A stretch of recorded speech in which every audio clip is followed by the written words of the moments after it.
बिस्मिल्लाहिर्रहमानिर्रहीम। मोहतरमा नाज़रीन, अस्सलाम वालेकुम। एक मर्तबा हज़रात ईसा बिन मरियम अलैहिस्सलाम एक पहाड़ की चोटी से गुजर रहे थे।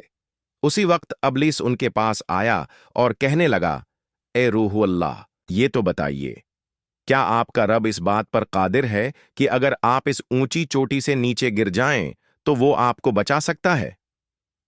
हज़रात ईसा बिन मरियम अलैहिस्सलाम ने फरमाया, जी हाँ, मेरा रब इस बात पर मुकम्मल कुदरत रखता है।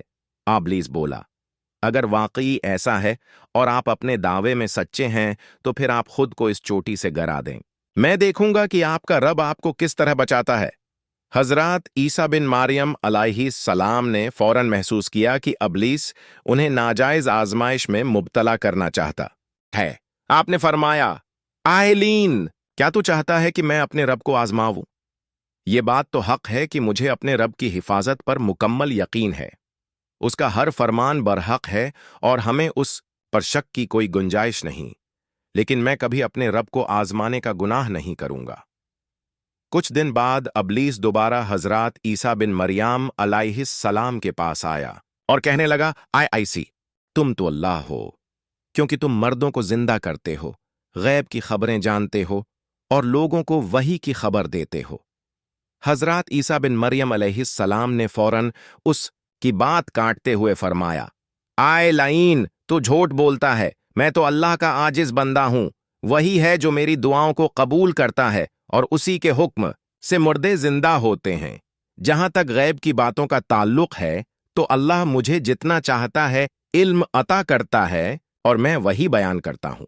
जब इब्लीस ने देखा कि हजरत ईसा बिन मरियम अलैहिस्सलाम उसके फरेब में नहीं आ रहे तो वो शर्मंदा होकर वहां से भाग निकला। अबू नजर नेशापुर का एक बादशाह गुजरा है।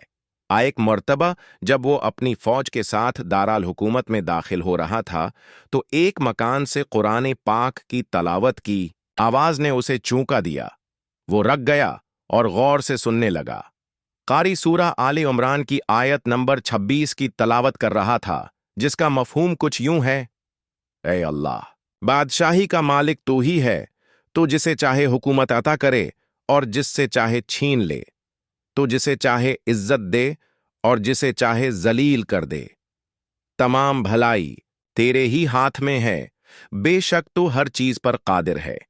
ये आयत बादशाह के दिल पर ऐसा असर कर गई कि वो घोड़े से उतर आया, रुकुआ किया और सजदे में गिर पड़ा।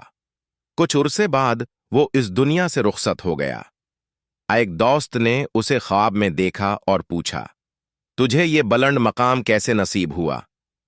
बादशाह ने जवाब दिया, मैं तो एक आम इंसान था, नेकियां भी खास नहीं की थीं, मगर उस दिन कुरान की वो आयत सुनकर दिल से झुक गया और अल्लाह के जलाल को पहचान लिया।